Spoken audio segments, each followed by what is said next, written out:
I'm here with clinical psychologist and narcissism expert, Dr. Ramani. Dr. Ramani, when is the first time that you heard of the phrase dark empath? I heard it for it's a few years back, and I think the term's been floating around for a while.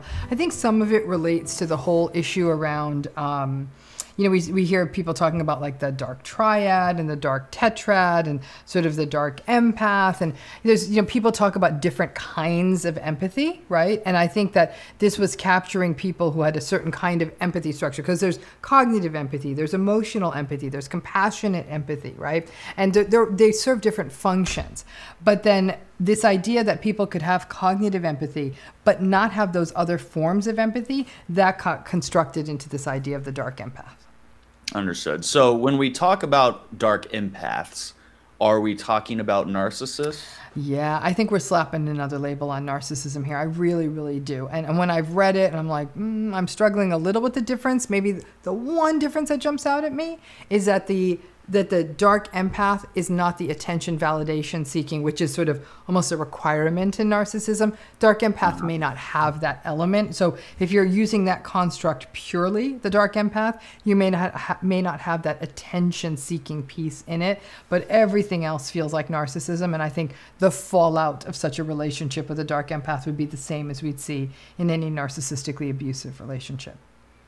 What do you mean there are different types of empathies, cognitive versus emotional empathy, for example? So cognitive empathy is understanding a person's emotions, right? So like, I understand that this person feels really angry because their husband cheated on them.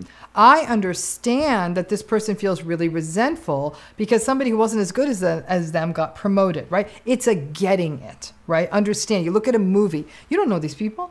So you understand why they did what they did. In a way, it's almost not only it's understanding feelings, maybe even understanding motivations, but it's a kind of a getting it. It's a very intellectual kind of approach to empathy. And the problem with cognitive empathy, to me, is for too many people, it sort of passes for empathy, right? To me, it's intellectual, right? And I think people fall for, well, they said they get how I feel. I'm like, all right, now like show me how that's got to be backed up with some emotion. And that's where we get into emotional empathy, which is really sort of entering a feeling space like, oh my gosh, like I feel so sad right now. I feel they're so sad, and I want to be there, and it's more identifying with the emotion.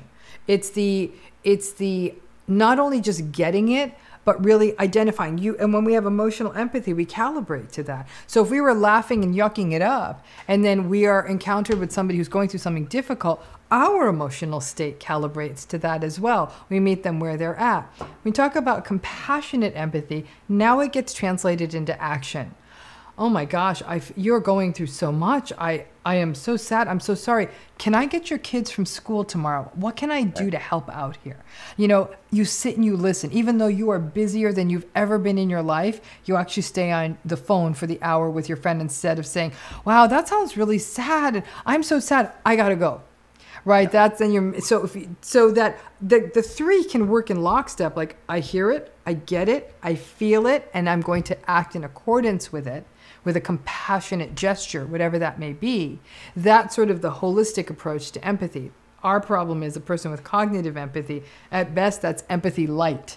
It's just sort of like, okay, you're acknowledging this, but this is not changing your emotional state. This is not changing your behavior. It's just sort of an acknowledgement that I'm feeling something, and then you're kind of moving on. The person who's in the face of cognitive empathy may not get the benefits of sort of experiencing empathy, which often is a very soothing space. It's kind of like okay.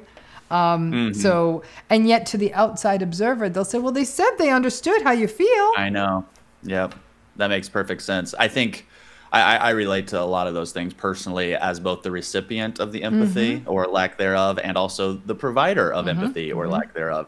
So when it comes to a dark empath and a narcissist, what does their behavior look like when they start showcasing any type of cognitive or emotional empathy, if that ever occurs? So when the narcissistic people are actually pretty good at cognitive empathy, and that's why they're so confusing, right? Because in fact, the cognitive empathy, it's a little bit of a weaponizing, right? They'll actually really lean in. they'll hear about you and say, wow, it must have been really hard to have such an angry parent.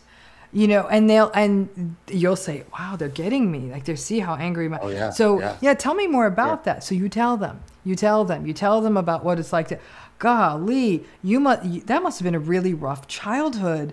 And you're like, empathy, sure, empathy.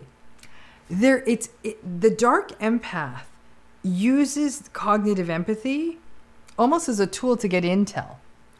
Now they're learning about you because you think you're getting empathy, right? Uh-huh. You don't see there. It's almost like there's something almost surgically precise about how the conversation's happening, right? And then this is what makes the dark empath in some ways this is the dark part of the empath, is that they then down the line will say something like, well, you're just like that crazy family you're from, aren't you? You see, so now they've taken that. And I've said this on MedCircle before. Love is protecting and guarding the vulnerabilities of the person you care about. So when someone's shared with you a vulnerability, the family and the pain, you'd never bring that out in an argument. Dark empath will do that all day, all night, because it's a way to control you. And now you're devastated, you're feeling vulnerable, and now they're coming at you about how there's something wrong with your family, so now there's something wrong with you. It feels plausible, and a person is now in an incredibly vulnerable position in that relationship. If you know to look for it, the colors will change. But you've said so many times, people live in that first moment, and they go, no, he was empathic. He said that must have been really hard for you. Isn't that empathy? He did, but what else happened? It's cognitive empathy. Right? It's cognitive empathy. And I'm not going to not use that term because they are recognizing an emotion, right? Yeah. They're seeing it, they're identifying it, they're recognizing it, but there doesn't seem to be, again, that emotional response to it, and certainly not that compassionate response to it. Do people who would be considered a dark empath, do they have a higher EQ than an average person? People who, it's an interesting question. I think in a way people who are dark empaths do have pretty solid EQ because they have the capacity to read a person using that really powerful portal of empathy.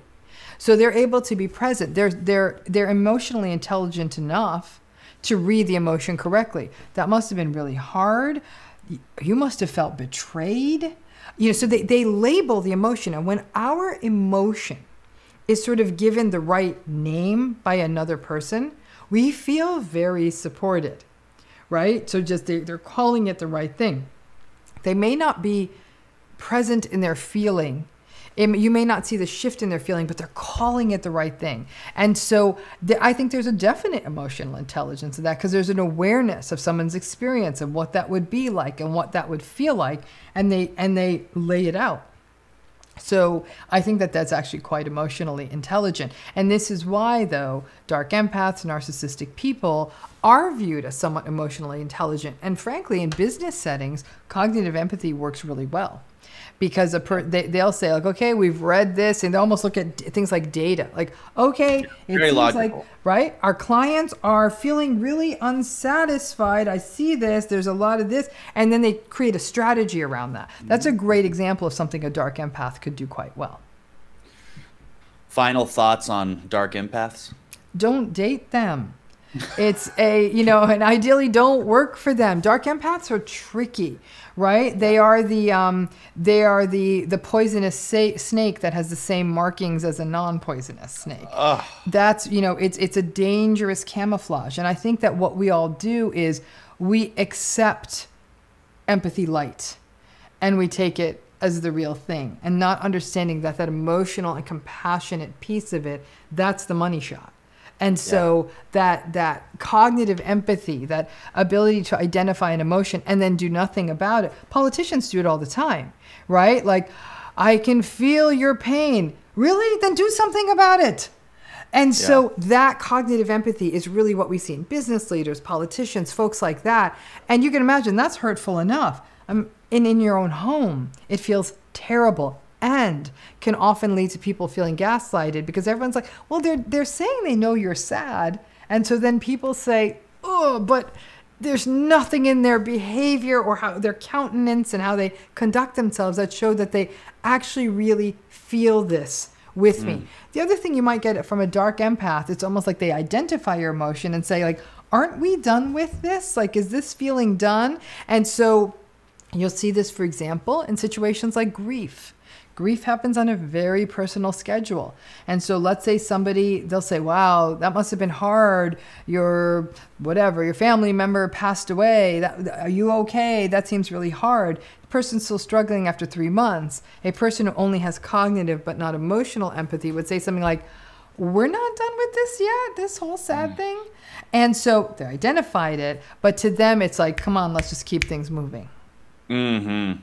Very eye-opening, Dr. Ramani, very eye-opening. And if you're watching this and you think there's somebody in your life who could use this information, this is a video to share. That was very well said, Dr. Ramani, of course. Thank you so much, and thank you for watching. Remember, whatever you're going through, you got this.